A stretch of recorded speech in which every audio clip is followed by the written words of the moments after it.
I'm Grady Williams. I'm a member of the Elder Law section of the Florida Bar and of the Academy of Florida Elder Law Attorneys. Today, we will be visiting with some elder law attorneys who practice in the area of guardianship. This is an initiative of the Guardianship Committee of the Elder Law section of the Florida Bar. We will be focusing on guardianship practice today with commonly asked questions and answers. First, a few words from Steve Hitchcock. Good afternoon, everyone. Again, thank you, Grady. My name is Steve Hitchcock. I am a member of the Elder Law section of the Florida Bar and also a member of the Academy of Florida Elder Law Attorneys. I'm very glad to be here speaking with you today on the subject of guardianships with this great panel. Before we get started, a quick disclaimer, of course. The information provided in this video does not and is not intended to constitute legal advice. Instead, all information content is provided for general informational purposes only. If you want further information regarding guardianships, please consult with your local elder law attorney. With that, I'm going to jump right in with our first question. And this is for Max Solomon. Who are elder law attorneys, Max? Thanks, Steve, and happy to be here. Elder law attorneys, first and foremost, are problem solvers. We're not just like civil trial or lawyers or criminal defense attorneys. We focus on addressing an issue that our clients bring to us and how to come up with the best solution and best positive outcome. And our clients can consist of multiple different types of Floridians. First and foremost, we advocate for the elderly.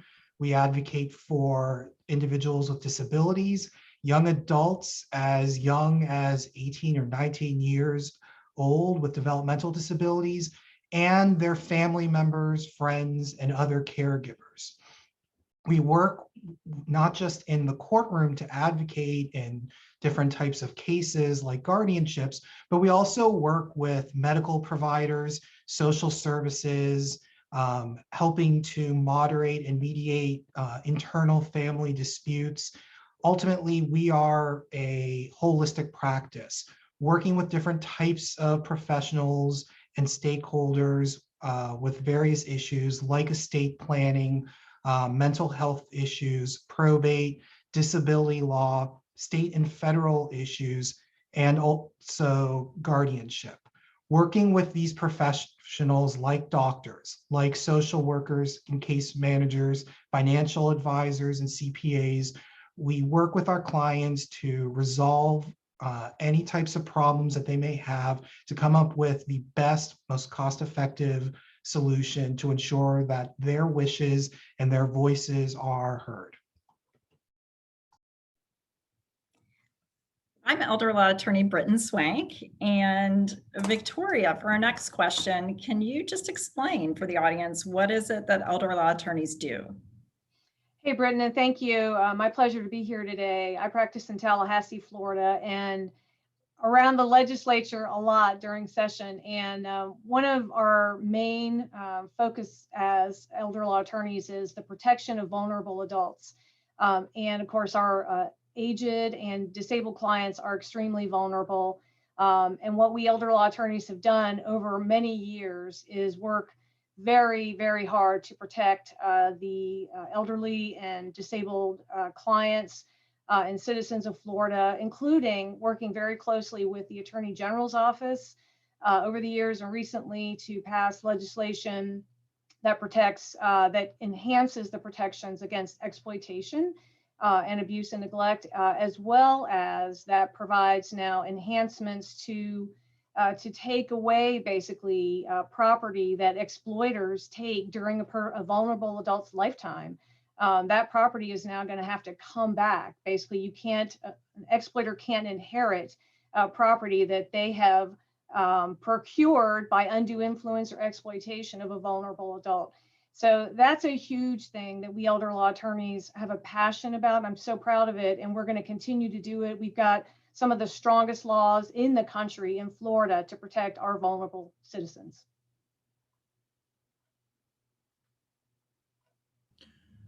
Thank you, Victoria. Nice to see you here today. This topic is on guardianships. This video is on guardianships. So we're going to focus on that for the next few minutes. So Melissa Williams, exactly what is a guardianship? Thank you, Steve. I am Melissa Williams. I do practice guardianship in Florida. So I want to explain a little bit about the process here in Florida. It is a process where the court appoints someone to make medical and or financial decisions for a person who can't make those decisions on their own. The court must first determine if the person is unable to make their own medical and financial decisions before they can take away any type of rights. At the very beginning of the process, the court gives the person who's having trouble making decisions their own attorney to represent their wishes and advocate on their behalf throughout the guardianship process.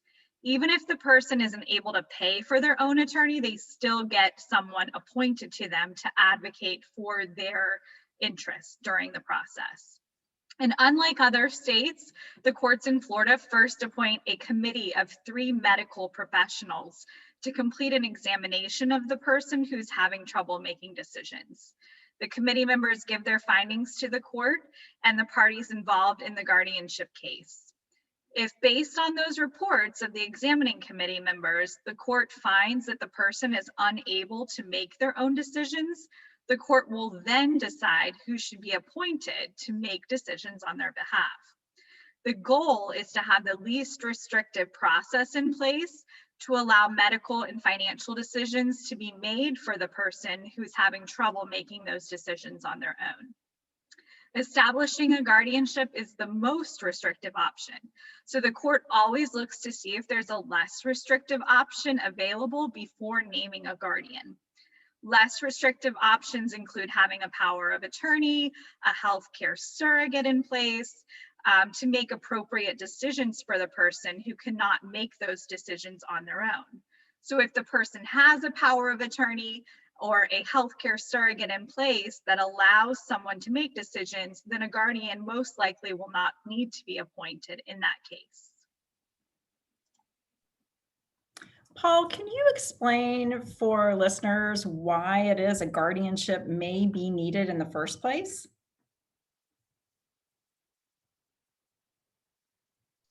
Sure, thank you. Guardianship, as she was saying, is a last resort, and their elder law attorneys are advocating for avoidance of guardianships as it's most restrictive. However, when a person fails to plan for times of incapacity, or maybe the person's decision maker is unable to serve and there are no successors, the court must appoint someone to make financial and medical decisions on the incapacitated person's behalf. Also, unfortunately, there are some people in this world that prey and exploit the most vulnerable in our society for financial gain or neglect to care for others. In these situations, it's sometimes necessary for the court to intervene and appoint a person to protect the vulnerable in our community and stop the exploitation or stop the neglect. Guardianship can be a great tool to help those that cannot help themselves due to mental disability. Sadly, most people don't realize how common it is to have an elderly adult who is suffering from mental decline and has limited family or friends to assist. I've encountered this situation more times than I would care to count. However, through the implementation of a guardianship, we are enabled to assist these vulnerable adults and to save them from neglect and deplorable living conditions. Without the availability of guardianship, there would not be a legally sufficient method to assist those and protect those that are not able to protect themselves. Thank you, Paul. Frequently, I hear clients asking about thinking that a guardianship is a permanent situation, that you can never get out of it. Britton, if someone wants to get out of a guardianship that they believe is no longer needed, how does that happen? Sure, Steve. If a person has had their rights, one or more rights removed as part of an incapacity proceeding, it's always a possibility that they can have those rights restored. It's just that it's a different process from that initial removal of rights proceeding. It's actually pretty difficult to move someone's rights in the state of Florida. It takes really strong evidence. And as Melissa mentioned earlier, that includes an examining committee that consists of 3 medical professionals, one of whom must be a doctor. But with a restoration proceeding, it's really much easier. Any interested person, and that includes the ward, can file a petition with the court called a suggestion of capacity. And once that petition is filed, the court must immediately, and that is the word that's used in the statute, immediately, with the emphasis on the expediency with which this should all happen. The court must appoint 1 physician. So unlike the initial process where 3 medical professionals are involved, this only takes 1 doctor. And that doctor is required to go out and examine the ward and file a written report with the court within just 20 days' time. So it's possible a ward's rights can be restored in just a couple of weeks, 2 to 3 weeks in the state of Florida. It looks like Twyla is going to explain next what happens when a guardianship goes poorly. What happens, Twyla, when a guardian does something wrong? I'm Twyla Sketchley. I practice out of Tallahassee, Florida. I do a lot of guardianship, and a lot of things can actually happen when a guardian does something wrong. First, the court, if the court sees something happening, either failure to file plans or accountings, they can hold a hearing and they can ask a guardian to come in and explain what they've done. If it's a little more dramatic, a little worse, the court can actually appoint a court monitor who can go out and independently investigate. In many cases, they don't have to tell the guardian, and they can quickly get a report back to the court that the court can act on.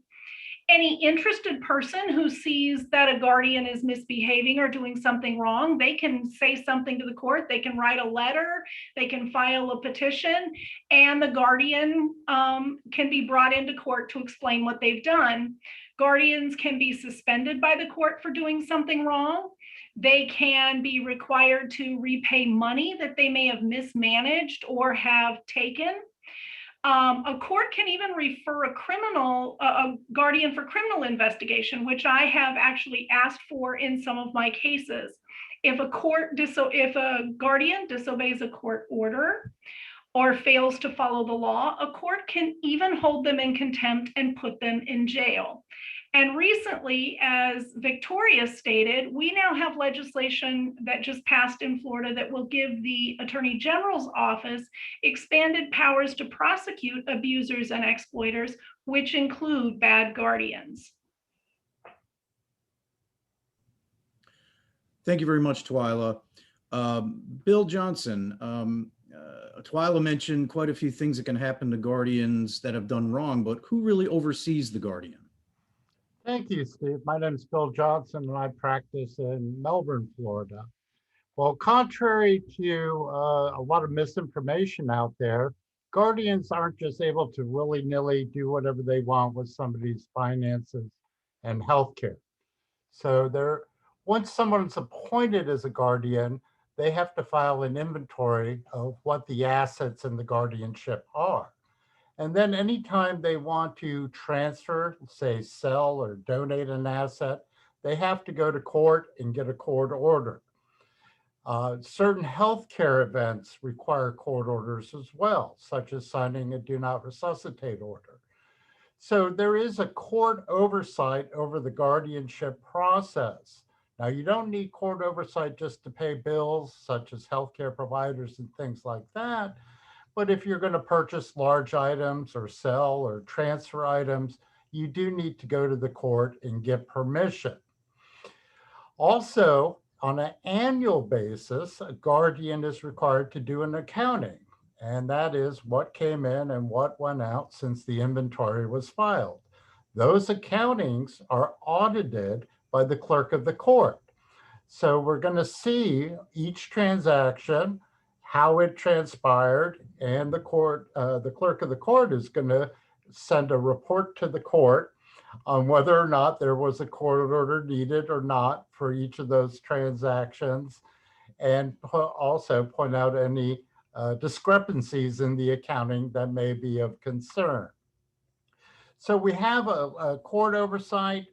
We have the clerk of the court entering some oversight.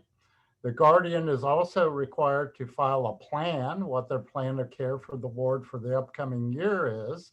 And on an annual basis, they're going to file a plan for the next year and the next year and the next year, so that the court and the clerk's office can see what is the plan of care, where is the ward, who is the doctors involved, and things like that. As Twyla mentioned, if you have a suspected bad act going on, the court can appoint a court monitor, which is an independent third party, usually an attorney of some sort, to go investigate. And they can be an independent person out there looking at bank records and things like that to see whether or not the guardian is a bad actor. Unlike family member guardians, where you have a husband or a child being a guardian over another family member, professional and public guardians are also regulated by the Office of Public and Professional Guardianship, and known as OPPG.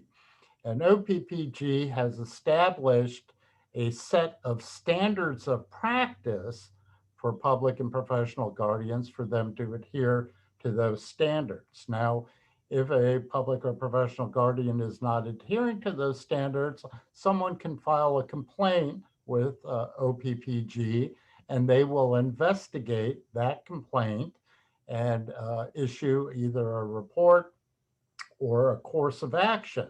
So OPPG has established standards of practice, and they are also the discipline body for professional guardians. So disciplinary actions can include a written letter of reprimand, a suspension, or even a revocation of a professional guardian's license. So we have a multi-tier layer of protection for a ward, including the court system. We have the clerk of the court who is auditing. We have OPPG, which monitors professional and public guardians, and also the attorney for someone who is a guardian has a duty as well to act on behalf of the ward's best interests. So there's a multi-level or layer protections built in for a ward. And as you may have seen in the news, it works because the bad actors are caught again and again. Thanks, Bill. Melissa talked earlier about how it is in a guardianship proceeding, someone's rights might be removed. But Howie, can you explain what, if any, rights a ward might retain during a guardianship? Of course, thank you, Britton. I'm Howie Krooks speaking to you today from Boca Raton, Florida. And I think a lot of people are not aware that a person who is found to be unable to make their own decisions is actually still able to participate in decision-making to the extent she or he is able to do so. Any guardian appointed by a court and any person acting under a power of attorney or a healthcare surrogate document is required to solicit participation in the decision-making process to the extent the person is able. And a person under guardianship has the right to remain as independent as possible, including having his or her preference as to the place and standard of living honored. They may even participate in that kind of decision-making if that's possible, or if it is not possible, then these types of decisions will be based upon that person's prior residence or prior standard of living. In addition, a person under guardianship has a number of different rights that they retain. For example, they retain the right to counsel, they retain the right to receive visitors and continue to communicate with others, a right to privacy, a right to receive rehabilitation services, a right to prudent financial management, a right to be properly educated, and very importantly, a right to be treated humanely with dignity and respect, and a right to be protected against abuse, neglect, and exploitation. Each case of incapacity as determined by the courts will vary depending on whether a limited versus a plenary guardianship is awarded by the court. Only certain rights are removed in the case of a limited guardianship versus all rights that may be removed in a plenary guardianship. I would like to thank all of our panelists today, wonderful elder law attorneys from across the state of Florida, for bringing this information to the viewers regarding guardianship. I would also like to reiterate that this video is informational only. It is not intended to constitute legal advice and is for general informational purposes only. If you would like further information regarding guardianships, please contact your local elder law attorney. There are also several websites that you could look to find an elder law attorney, one being the elder law section of the Florida Bar at eldersection.org, the Academy of Florida Elder Law Attorneys at AFELA, AFELA.org, or Academy of Florida Elder Law Attorneys, AFELA, AFELA.org. And if you are looking for an elder law attorney in another state, look to the National Academy of Elder Law Attorneys at NAELA.org, NAELA.org. Once again, my name is Steve Hitchcock, an elder law attorney from Clearwater, Florida, and thank you very much for watching this video. Take care.